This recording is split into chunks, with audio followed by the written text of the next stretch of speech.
dedicated to each and every one of you who appreciate a great glass of wine. You know what I mean?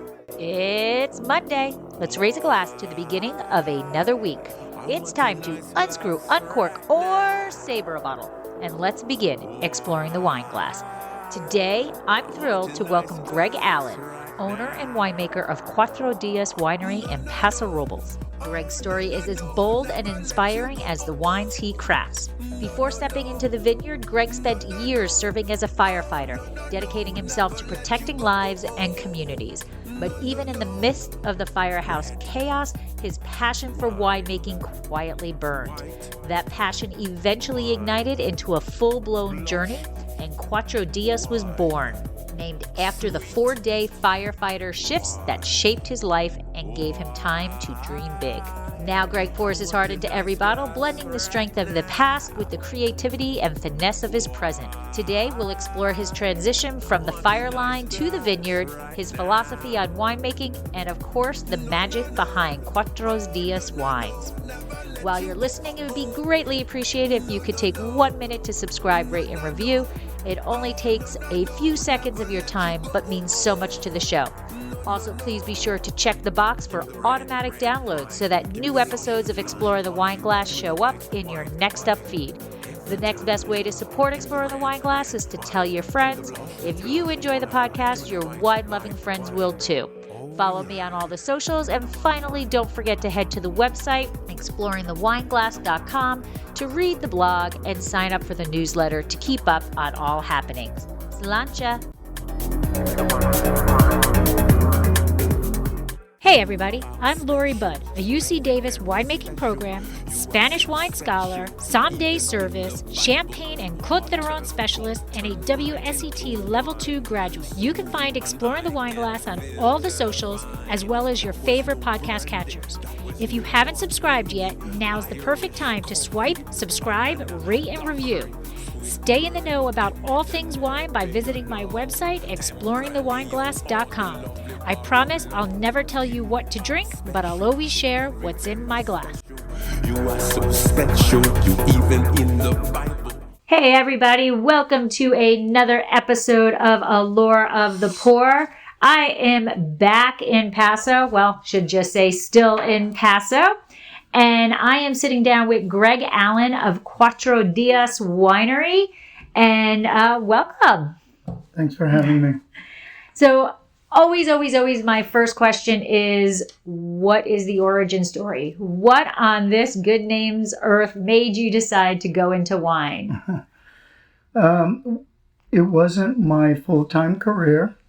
Was nothing that I planned or aspired to, but I began tasting wines, really liked wines, and in the end, wine encompasses chemistry, botany, a little bit of art, and then you end up with a product that you create and you like and then others like, and that was it. Yeah, and that's kind of like the downfall when you make it that first time and somebody goes, wow, this is good, right? You get that little nugget in the back of your head going, hey, I can do this. And it always starts off in a garage or a kitchen and then finds its way into much larger formats. Right, yes. Right. And I absolutely love that you said botany because, lots of people go, oh, it's a mixture of art and science. And but yeah, botany is massive in the wine world. It really if you want to make good wine. Yeah, and it actually really starts in the vineyard. And you always have to have respect for the ground, the plants, and the farmer. And also the weather. That's where it all starts. Yeah. Yeah, the weather. This vintage. Oh, this vintage. So tell me more. You have an association somehow with the San Antonio Winery. And I think it's kind of cool. I heard this in mumblings in the past, didn't really look into it. But it's actually, the original winery was in LA, right? And is it still there? Because blows my mind every time I literally just came back from LA on Sunday, and blows my mind that there could be a vineyard anywhere in the middle of all that traffic. So. So San Antonio Winery, what originally happened is when I started taking classes, and at the end of your winemaking education, you really need to be an intern. And it's where really the hands-on portion comes. When they tried to place me, their thinking was I was in a winery area.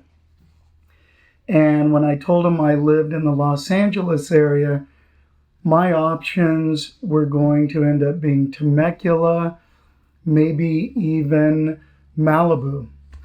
And I got a call back one day and they said, there is a winery in Los Angeles and it's San Antonio. San Antonio occupies what, as I remember, at least 2 blocks downtown, very historical winery. Here in Paso Robles, you'll find San Antonio here and also Riboli, which is the family that runs San Antonio.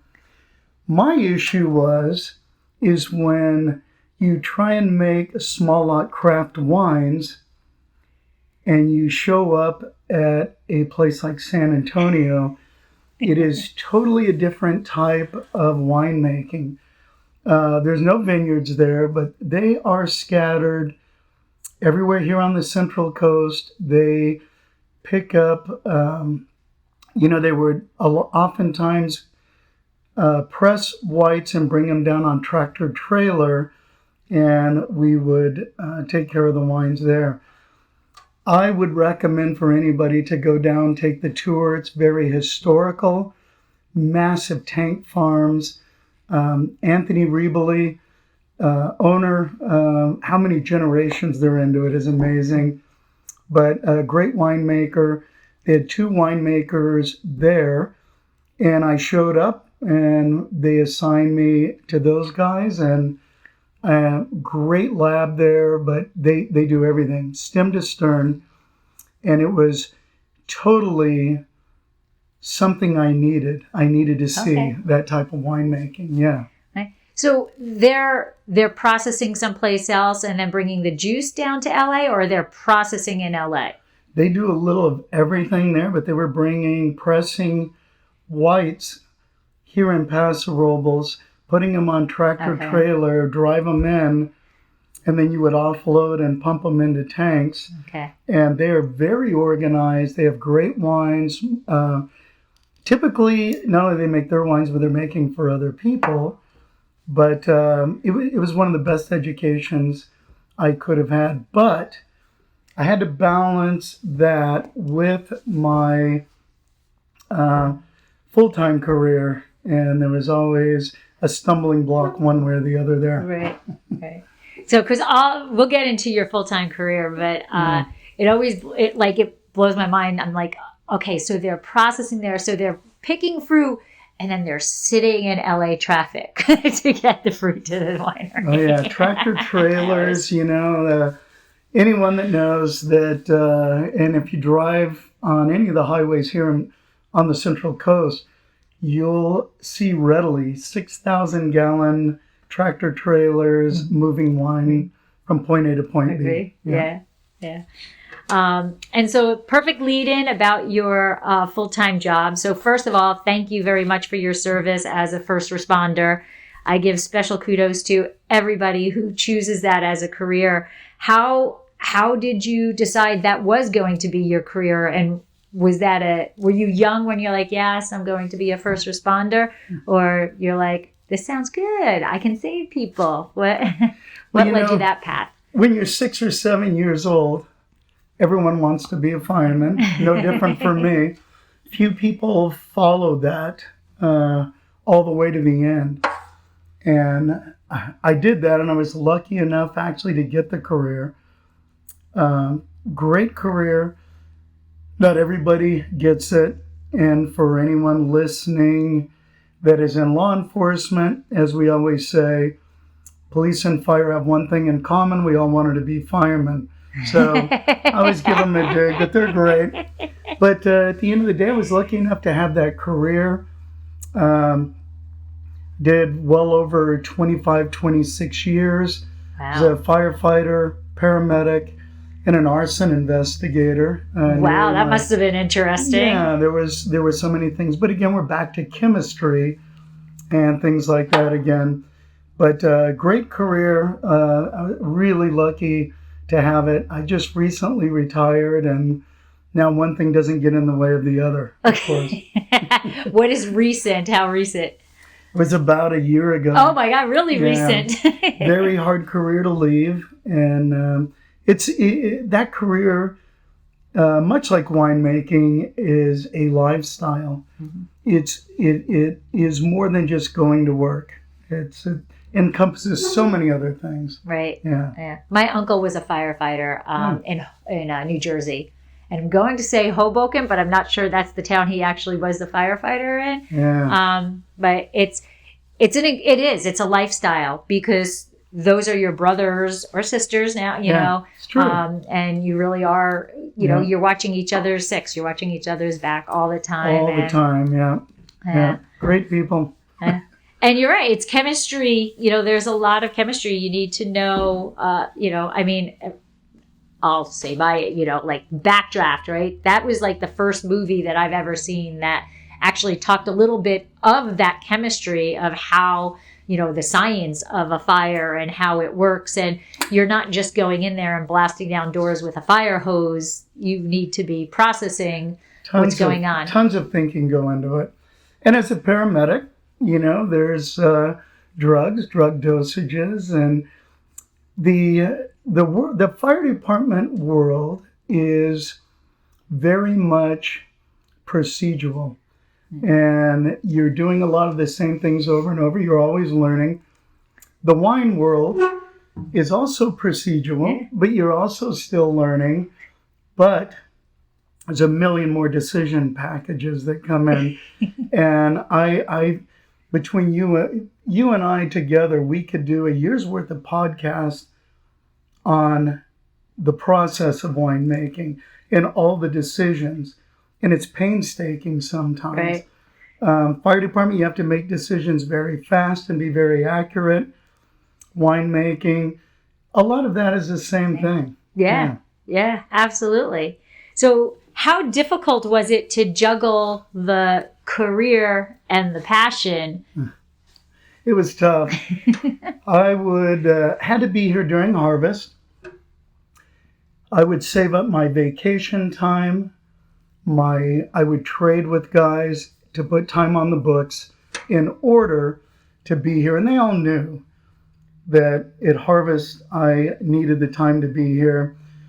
I missed one harvest only in all of those years because I was deployed to a wildland fire.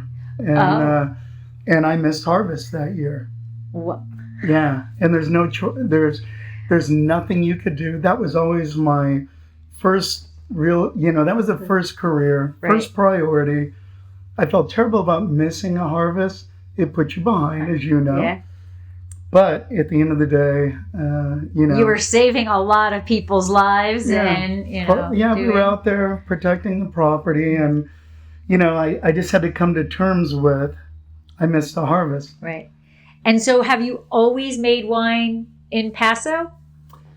Yeah, and I don't know how I settled on Paso Robles. I think coming up on trips, those were usually Santa Barbara, San Ynez, and came to Paso. The interesting thing is every region has a taste. Mm-hmm. And everyone has a taste. If you're a winemaker, I oftentimes will have people that like French or Italian wines. And when they tell me they like that and they're here in Paso Robles, I think to myself, well, we have a certain taste here on the Central Coast.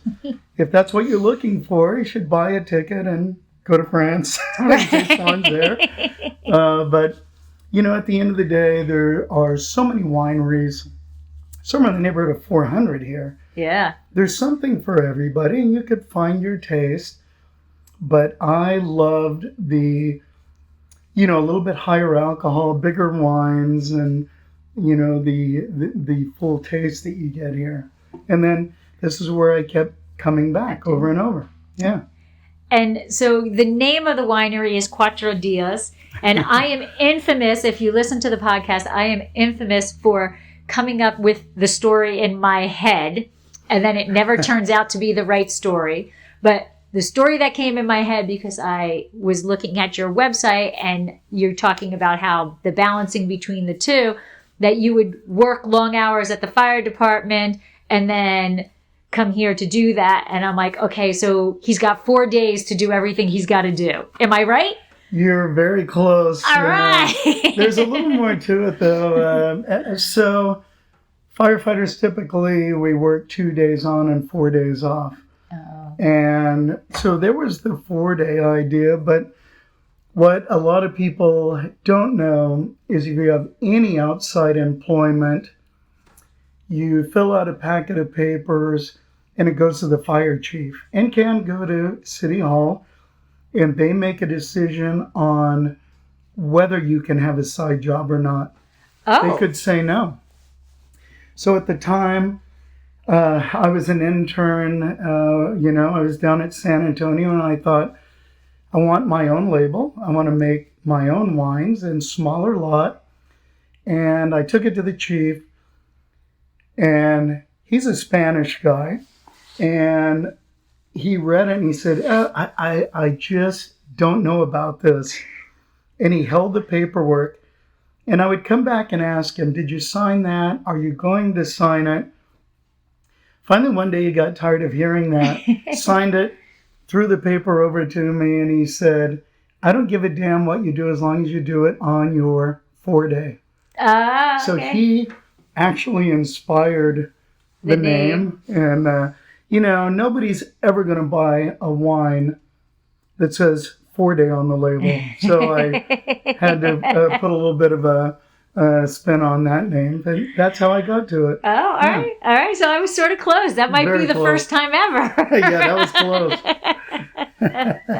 That's it. That's interesting. But I guess I get it, why they want to make sure they know, what what the firemen are doing or paramedics are doing on their off days, because it can really impact your on days.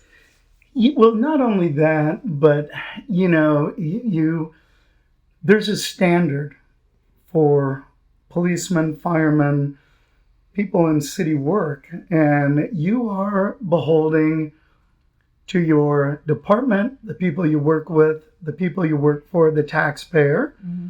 And so I don't know what I would have done. I probably would have just been more persistent. But, finally one day, I guess I wore them down, and here we are. There you go. And that was how many years ago? Oh, that was sometime maybe, gosh, that is over 20 years ago. Wow. Yeah. Wow. Okay. Yeah, it's been a long time. Yeah. Yeah.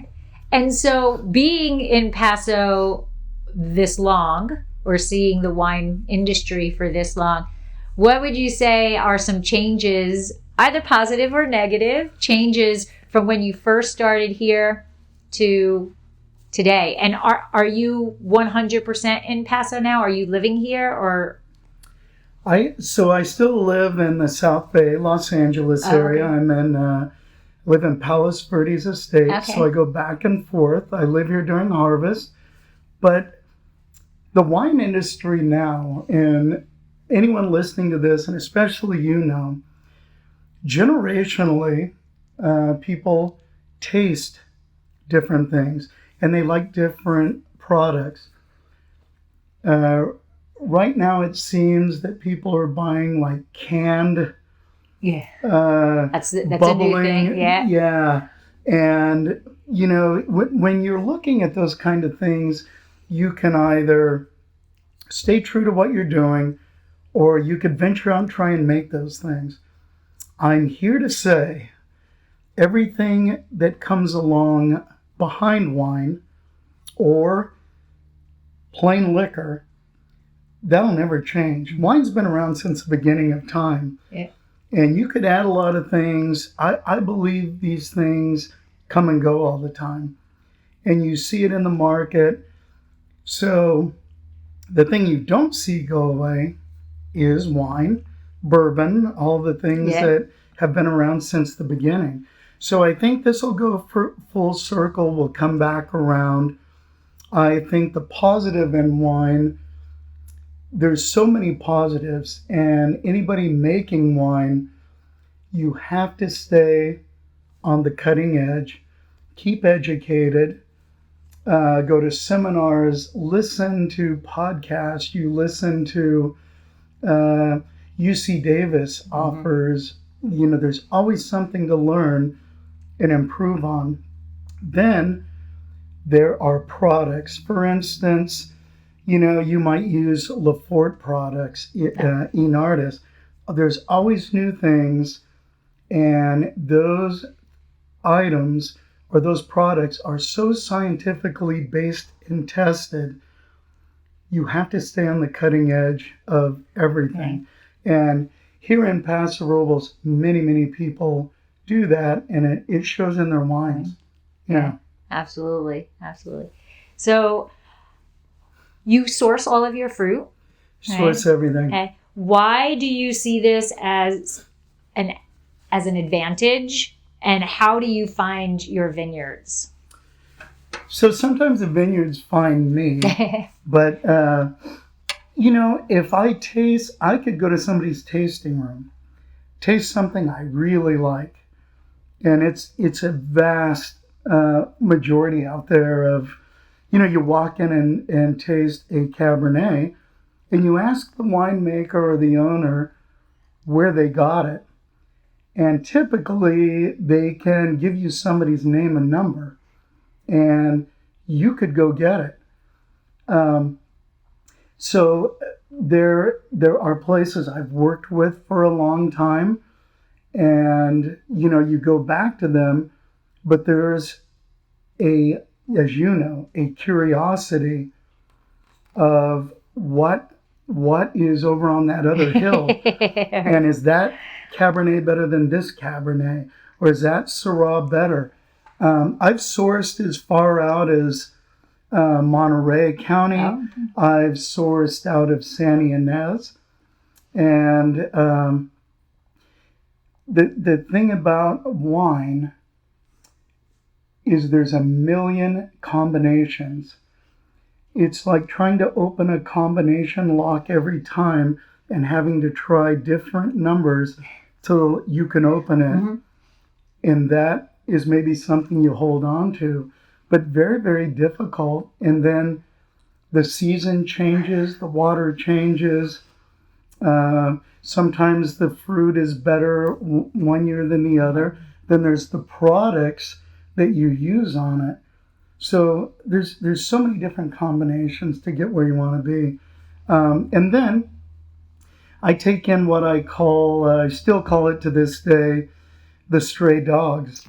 And that's where you find somebody you could go somewhere and talk to somebody and they'll say, oh, I have this Morvet or Grenache growing on my property, and nobody bought it. And, we're going to let the birds have it this year. And when we should walk away and not take it, you just can't help yourself. Right. And you got to bring it in and make it. And I've got this ton. I don't know what to do with it. Okay. Yeah. And then there's some great large vineyard companies in the area. There's Will John Farming. There's Clavo. There's JD Farming, Domingos, and they'll drive up, and sometimes it's like the Girl Scout cookie story, and they've always got something growing somewhere, and you just can't pass it up, and so you bring it in. Yeah. I get it. On your website, you do mention sustainability. So why is sustainability important to you? And then I think that lots of us have always been thinking about sustainability. And, it has gone further. I think at first sustainability was sustainability of the vineyard, and now we have the global sustainability of, people and the world and all of that. But why is it important to you? And do you think that it being a buzzword now is a positive thing to the wine world or a negative thing? Well, I think a lot of people call themselves sustainable. I would, here's the thing, if I had a vineyard, I could be as sustainable as I can. But I also feel that if something goes wrong in the vineyard, for the people that don't spray or they don't do so many things, I would be remiss if I said I would just let this stuff go. That doesn't happen. But what I see is it really does start in the vineyard. And I really think that that's where the sustainability comes from.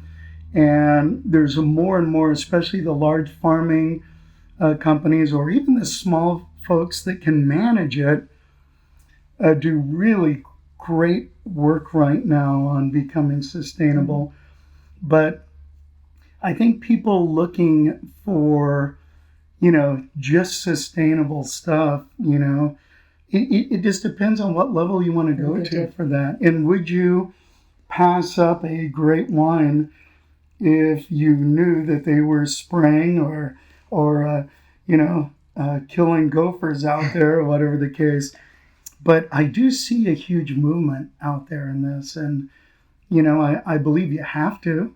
And it makes things better in the long run. But, just don't lock yourself into anything. Right. That's how I feel about biodynamics. Yeah. Like when I was studying biodynamic biology, so fits all in. Yeah. I was like, all right, this makes sense. And then I would read a little bit more. I'm like, well, that's going a little deep dive, there's levels of biodynamic, and then there's, to me, my person, insane levels of biodynamics, like only stirring on a full moon and, or only punching down when it's a full moon and only going left to right. And I'm like, well, if I need to punch down and it's not a full moon, I'm going to punch down. Exactly right. I mean, I think everybody tries to keep things as natural as you can, but things happen and we don't dump anything. We don't walk away from plants and, Right. and at the end of the day, you have to, keep your customers happy at the same time. So, yeah. Right. Absolutely. So if if I'm asking you, what is your winemaking style? I think back to when I first looking for jobs or whatever, well, what is your work philosophy? What is this? So what is your winemaking philosophy? So like I mentioned before, mine is really, I start planning a month to 2 months even before harvest. At that point, you start looking at weather, where you're getting your grapes from, what the plants are like. And no matter what, if you stick to anything in winemaking, you're going to have a problem. And then even the day you get here and look at the fruit, it changes. So I like the style of wine that I make. Like I said, it's a little bit bigger. Maybe sometimes the alcohol is a little bit higher, but I like it for whatever the customer wants, but I have to make myself happy at the same time. But if I said I came in here, I tell people all the time, making wine is not going out and getting a recipe for chocolate chip cookies and making the same cookie every time. And if anyone has gotten a recipe from someone, it never comes out the way it came out over at somebody else's house. So I really don't I follow the plant, I follow the grapes, and wherever that takes you, you have to think fast as things are fermenting and to get it. When I went to school, they talked about, and I tell people this all the time, the wine shepherd. And it's a great story about bringing in these outstanding grapes and being the shepherd that just guides them to where they're going to be. And then I figured there's the winemaker. And the word make means force. And so you kick it, beat it, punch it to get it where you want it. So I don't know, a little of both. I guess if you're buying $16,000 a ton fruit in Napa, and you might be the shepherd, but guaranteed if it goes off the path, you're going to make it do what you want it to do. Right. So, yeah. Right. Yeah, absolutely. And talking about the changes, everything, I always tell people, they're like, oh, well, I like so-and-so wine because I always know what it's going to taste like. And I always go, okay, I want to go, okay, let's talk this through. Vintage A versus vintage B. Did we have the same amount of sunlight? No. Did we have the same amount of rain? No. Did this happen? Did that happen? No. Yeah. So then how can it be the same? You got to think about that. I'm not telling you not to drink that wine, because whatever you like is whatever you like, but there's a reason why that wine tastes the same. 100%. Now, there are wineries here in the area. I don't know how they do it, but they can go buy and source grapes anywhere and pretty much make it taste like it did the year before. Right. And, you could try, you can get close, but it's like throwing horseshoes, and if you can throw a ringer every time, right. You're great. Right. But I don't understand that all the time. I do custom clients. I'm a contract winemaker. I've had people come to me, they want a brand. Mm-hmm. And the first thing I'll sit down and talk to them, and I say, well, bring a bottle of something that you like. And we're here in Paso Robles, and inevitably they'll bring a bottle of, let's say, Scarecrow from Napa. And they say, well, this is what we like. And I think to myself... I would first think to myself, well, thank you for giving me that bottle. Yeah, it's exactly what happens. And they say, can you do this? And first I think if I could, I would have so many clients lined up. You could only try and get close to that. But I always tell them, if you go buy grapes from their vineyards, bring them in. I'd be happy to try and get you to that. I'd love to work with that stuff. That's funny. That's funny. And now, a word from our sponsor. Did you know that Dracaena Wines has a wine club? We named it the Chalk Club. Draco is on our label, but Vegas was getting a bit jealous, so we decided he deserved to be our wine club spokesdog. In Las Vegas, betting chalk means that you are betting on all of the favorites, and we're gambling that once you taste our wines, we will become one of your favorite wineries. The club is simple, yet a bit different than most. We don't ask for a lot of commitment like others do. Choose between 3 tiers, the Sweet 16, where you will receive 3 bottles twice a year and get 15% off all orders. Sign up for the Elite 8 and get 20% off all orders and receive 4 bottles twice a year, or make it to the Final 4 and receive 6 bottles twice a year, as well as receiving 25% off purchases. All tiers receive discounted shipping, are customizable, and are eligible for unlimited referral bonuses. Add $15 to the bank for each person you refer. Head to www.dracaenawines.com to use the link in the show notes to find out all the Chalk Club has to offer and to sign up. We've stocked the odds so that you can get our award-winning wines without breaking the bank. So on your website, first of all, I saw you have PV, Petit Verdot. That, I love Petit Verdot. I wish there were more wineries who made it as a single variety, because I think it is worthy of that. So I absolutely love it. We use PV in our Cab Franc. I always call PV the Snuggie blanket, the thing that you can put your arms in, because it wraps itself up and it just cozies you up. I absolutely love it. So thank you for making a single variety of that. But in addition to that, you have some kind of cool, fun, or, unique wines. You have Lagrein, Alicante Bouschet, Verdejo, not the common grapes here. Why those grapes? again, it's the stray dogs that Is are out there. And no one really has those. I mean, very few have those. There's so little grown in the area. But Lagrine in particular, I found a small patch of it on a local vineyard here. And it's at High Camp. Okay. And I roughly get about a ton.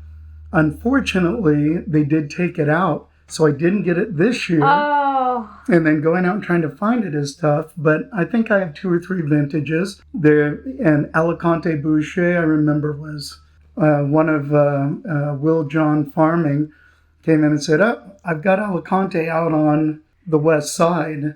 It was one of those things I should have walked away from, but again, you can't. You take them in, and you know, it goes over and over when you find these things, Nebbiolo or Barbera, you just can't pass them up.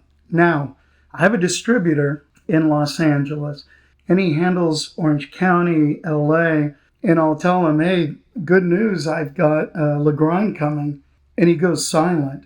And is that happy silent or sad silent? It's kind of a unusual silence, but he's like, how much did you make? Right. And how am I going to distribute this? So I've taken the Lagrine to tastings. I pour it, and a person, you know, most people walk up and they say, "Buttery Oaky Chardonnay or your Cab or your Pinot." Yeah. I said, you know, I didn't bring that today, but want to try Lagrine. When they try it, they like it. And immediately from there, they say, "What's it a blend of?" And then you tell them. Now, if you have a tasting room, very easy. Right. Those one-offs are great. And of course, secret to that is telling people there's only 25 cases. So if you don't buy it by the case, you'll never see it again. And a lot of times they'll take it for that. But again, you know, even if you're listening to this, you know where to find me. If you got something unusual, give me a call. Yeah. I mean, this is so stupid, but Alicante Boucher, every time I hear that grape variety, this is so bad. I probably should edit this out, but I wouldn't. Every time I hear it, all I think about is Waterboy. And it has nothing, it's just when Alicante Boucher, and he like just how you say it just makes me think of Adam Sandler and Waterboy. Just complete sidebar. Has nothing to do with wine, anything like that. Well, it just makes me laugh. You know? And there's a funny story. I tried to buy Alicante from a vineyard a year ago, and the plants were diseased. Oh. And towards the end of harvest, the owner said to me, "Just going to let it stay on the vine. It won't get ripe. It will not get ripe. So we're just going to let it go, and we're going to pull them out." So I remember asking, I said, "Well, what's the Brix out there?" And at the time, I think it was like 12 or 13%. So he said, "Let's do this. Pick the grapes, bring them in." They came in, they were beautiful, but they weren't going to get ripe. And I figured I pressed it and made a rosé out of it. Now, Alicante Boucher or Alicante is a Torrentine. It's black skin, but black on the inside. To make a rosé from that, you know, people today are looking at the Provence style rosé, but I thought, it's going to be dark, but it should be good. It came out outstanding. The taste was outstanding. And, you know, another thing here is if you like the Provence style, that's great, but try every rosé. Right. There's a million hues of color rosé. Try them all, and see what you like. Right. Yeah. That's what I tell people when they come in. They're always like, "Oh, well, I don't drink this, or I don't drink that," or you know. And I'm like, "That's what a dump bucket is for." And in all honesty, you're getting like a 1.5 ounce pour, whatever. Yeah. Is it that bad to give it a try? And lots of times, people are like, "Oh, I like that," and I'm like, see, you can't just generalize. Like, you cannot put all rosé together. Yeah. You can't put all Chardonnay together. You know, true. There's, you know, you just you can't generalize like that. Yeah. You're here to enjoy yourself in wine country. Give it a try. What's the worst case scenario? You put it in a dump bucket. The world is going to end. Yeah. You know, come out, find what you like. And I tell people as well, and here's yet another podcast that can go for a month. there's not one Cabernet, there's not one Pinot Noir. Right. Clonal, when there's hundreds of different clones of each varietal, and they each give it something else. And, if you're that precise, maybe you'll walk into a tasting room sometime and say, I want your Cabernet, but I only want clone 7. And maybe that's the style you like. And that's another part of it as a winemaker. If you really study the clones, you'll figure out what works best for you and what your customers like. Right. So it's not just going somewhere and say, I'll take your Cabernet. Right. Or your grounds are great. You have this Cabernet. I have bought, some varietals from other folks. And I thought to myself, I wouldn't buy from that vineyard again. And then, but I've gone out there and I've had people tell me, I don't know what kind of clone it is. I have no idea. But it's either good or bad. And but you could always send a stick of that to UC Davis. And they will tell you. A month later, it'll come back and they'll give you the entire heritage history, on it, right? Where it came from. Right. I will say, though, and I to add to this, I started making wine for a retired physician, lives in Templeton. And I was out there for the pick one day, and he has great Malbec, great Merlot. I went out there, great guy, served lunch when they were picking, and they left some rows behind. And I couldn't understand why the pickers left these things. And I asked him, and he said, oh, you don't want those. There's not enough to make anything with. And he went on to tell me, and every time I tell this story, I have to preface it by saying, look it up. It's online. Anywhere you look, you'll find this. But it is a varietal called Arani, and it's a rarity. Yeah. And he had it growing, and his story is he grew up at Mount Ararat.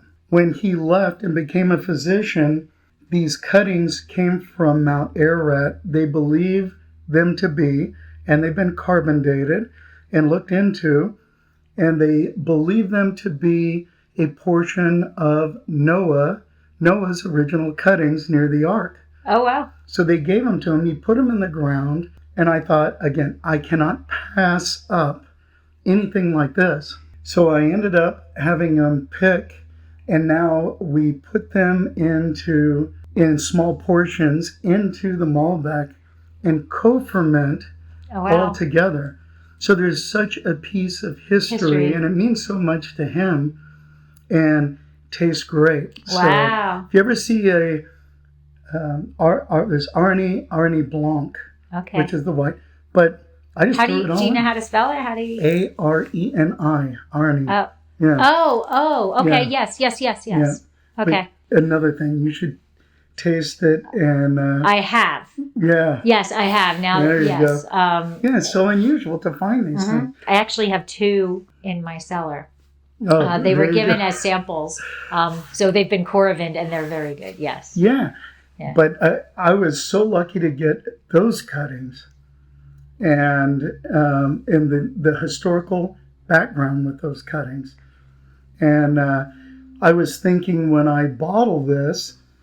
And I take some of that wine for myself. I was going to take small pieces of that cutting and actually affix it to the bottles because it's such a. That and they would do be that cool. in Italy. Yeah, they do. And I thought, what an interesting story behind the bottle. Yeah, that would be very, very cool. Yeah. Very, very cool. And so, speaking of kind of cool concept wines. You just made an orange muscat sparkling. Oh, yeah. So the orange muscat, and it's a very tough if you're in a tasting room or you're out somewhere. Everyone thinks orange muscat, and it makes great dessert wine.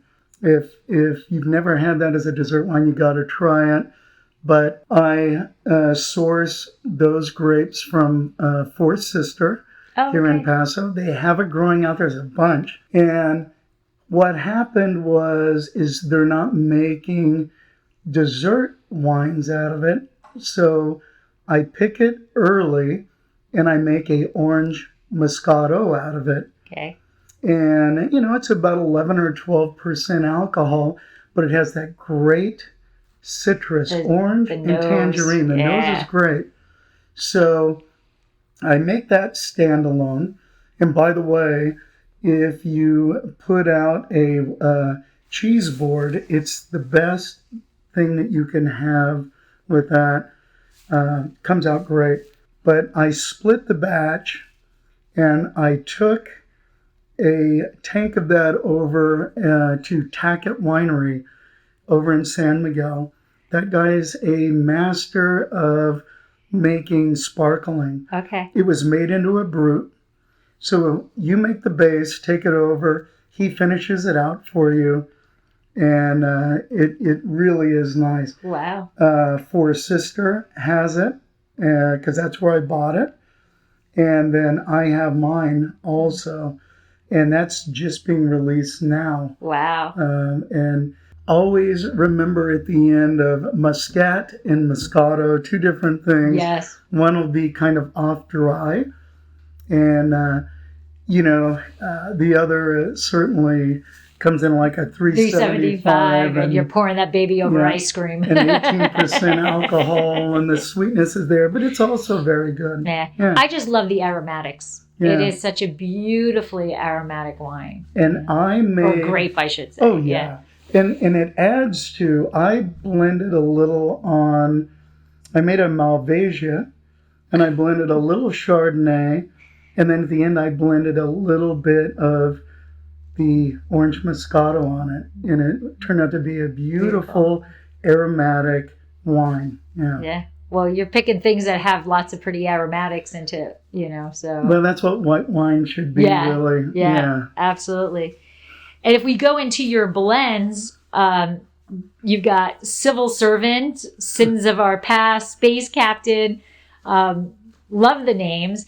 I understand, or I think I understand Civil Servant. Yeah, you got that one easy. But Sins of Our Past, Space Captain has got me curious. The Space Captain came from... I have a great sound system in the winery here.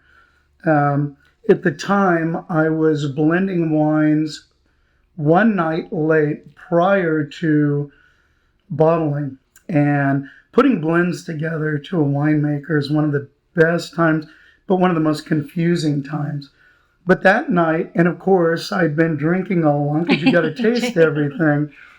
And I was listening on Pandora, and they had it was a live concert of Mad Dogs and Englishmen, Joe Cocker. Oh, and a song came on, and it was, I'll probably get sued for this or get cease and desist, but it was Space Captain.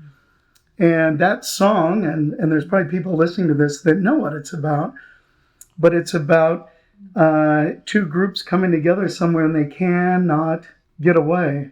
They're all stuck there together. And that was the blend. And I heard that, and it was really loud, and I'd been drinking. So I said, I'm it's a good idea.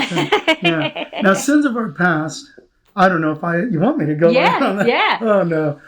Well, so that came down to, I was up here one year making wine, and I ran into an old girlfriend. Uh-oh. It was it was from high school. And I thought to myself, it was the girls you date.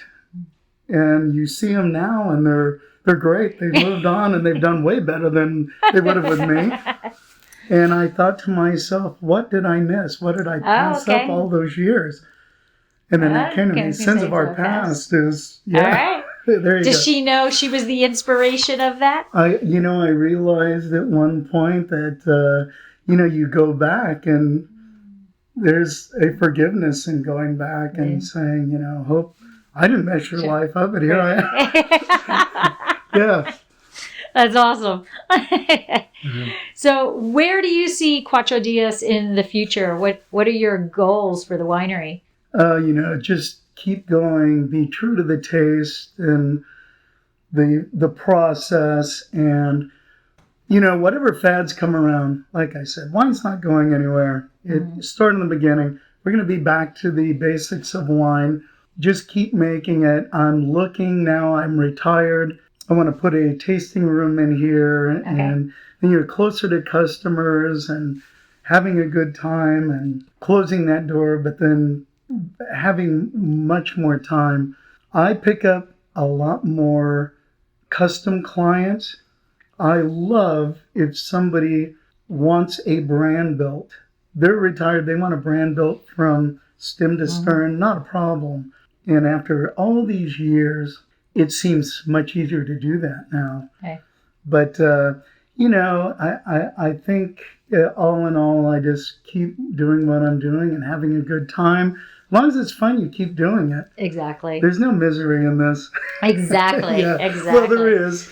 There's little spikes here and there. Yeah. Yeah, but you can just open a bottle and drink a little, turn the music on a little bit louder. Gives you a new inspiration and all is good. Yeah, look at the sunset. And just keep going. Yep. That's it. So, is there anything you as a current winemaker wishes that you could go back into time and tell you as that rookie winemaker or young winemaker? Gosh, I think it evolves so much every harvest, every day. I don't know that there's anything that I would do differently. I think everything I do, I have to do more. There's never an end to the education. Never. And I go online sometimes and I watch these great lectures from UC Davis. I think they're from the 60s or 70s. And I look at and I've taken so many classes there, and they look at everything as like the white wine, the Chablis or whatever, and the red table wine with the low alcohol. And I think that's where, and there's origins even further back, of course, but that's kind of what wine was. We're so different here. We're so creative. And I think if anything that I could do is just spend more time learning and making things better. Yeah. I cannot envision you being an old world winemaker dealing with all of the rules and stipulations of everything like you like the creativity, I think. Well, yeah, because you're not making Alicante Boucher or Orange Moscato Sparkling in the old world. Well, I tell everybody, it's a funny story that, somewhere in the prison system, there's guys making Bruno, right? They're winemakers. It might not be good. It might be good. I don't know. It does the trick. Might add a little extra, whatever to it. It is. But, since the beginning of time, people have been making it better. And, we owe it to the industry and to customers to continually learn. Yep. But the other side of that is not just the happiness of making the wine and it magically goes in a bottle and everybody likes it. There's all the issues about wine. And there's tons of chemistry and things that go wrong and steering your way through it and coming out at the other end with something that is good. So it never ends. There's always more to learn and make things better. And there's always another grape out there and another vineyard and there's something else to learn or work with. Yeah. Absolutely. All right. And so are you, is Cuatro Dias on social media? It is, and I'm not the person that does anything. You're not the person behind the phone. I always have to, I hire people. Well, you know what? That's a smart thing to do, right? Yeah. So sometimes you need to know what you can't do. Yeah. And instead of fumbling with it, have somebody who knows what they're doing behind it. That's why winemakers are a mess. Our compliance is behind, our accounting is behind, our logistics are behind, and, social media, having somebody set that up, take care of your wine club, and, I do tastings all the time. It's always whoever sells my wine tells me, when to be there, when to leave, how much to drink, who to talk to, and I'm good with that. And I follow directions pretty well, so it's all good. Yeah. All good. So social media, I'm sure they can just look up Cuatro Dias. Yes. Facebook. I think might even be an Instagram out there. All right. Yeah, find me online. I try and put in where there's tastings and anything else. I love to see people come out that I've never met. Yeah. Okay. And so that's my next question. How can people taste your wines? Because tasting room coming soon, but how does somebody taste your wines now? Really easy if I'm here. Oh, all right. Just call. And people could come in. I give them barrel tasting, taste out of a tank. People love it. Yeah, you want to see how wine is made. Maybe you like that, maybe you don't. Yeah. But, back home in the South Bay, I'll do in-home wine tastings for people. I do wine tasting in wine shops, restaurants. So if they go to your website, they can your number is there. They can just call you and set up an appointment. Oh, yeah. And the website is Cuatro Dias Winery.com, I'm right? pretty sure that's what it is. Okay. But you'll we'll have find links somewhere. Yeah. Right. We'll have links in the show notes. Yeah. Thanks for doing that. I found the website by just putting in Cuatro Dias, and then Google did the rest. Yeah, see, so that's what all good. That's what you want to be in life. In most cases, it's good if somebody could punch you in and find you, and it's not a bad something you've done wrong. It's something you've done right. Absolutely. And they can absolutely order online from your website? Absolutely, yeah. And you want to talk a little bit, I saw you have a couple of different clubs. I thought it was really interesting because your clubs are set prices. So... Yeah, and first off, if there is a civil servant discount where a person can find, I think there's a link there, and, you put in a code, policeman, fireman, military, so they're discounted there.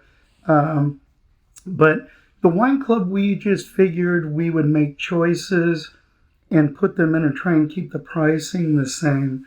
Mm-hmm. So I want people to expect what's coming rather than... my gosh, this... Imagine, there's some great wineries out there, but all of a sudden you find, here's a $600 fee, and that either... Some people don't like that, and they might not stay with you. But I'm pretty. What you see is what you get. Yeah, you can count on me. Awesome. Yeah. Well, I want to thank you for sitting down with me and talking about the winery. I love the history. I love it all. And again, thank you for your service as a first responder. It really, as I said earlier, it really is military, first responders, all that. It's a special person who dedicates their lives to others. So thank you very much. And I look forward to when you have a tasting room, seeing you there and maybe doing some barrel tasting. Oh, great. So, thanks for having me. All right, thanks a lot. Thanks. Give me the red wine. Give me the white wine. This has been another episode of Exploring the Wine Glass. Thanks for listening. If you have suggestions on what topics you would like me to discuss, please reach out on social media. You can find me on Twitter, Instagram, and Facebook as Exploring the Wine Glass. I am also on LinkedIn as Lori Hoyt-Budd. Of course, you can always email me at exploringthewineglass@gmail.com and sign up for my newsletter at exploringthewineglass.com. If you enjoyed what you heard, please rate, review, and subscribe to help others find me more easily. And most importantly, tell your wine-loving friends, because if you like the podcast, they will too. Podcast music is Wine by Kevins. Until next week, slancha. Glass right now.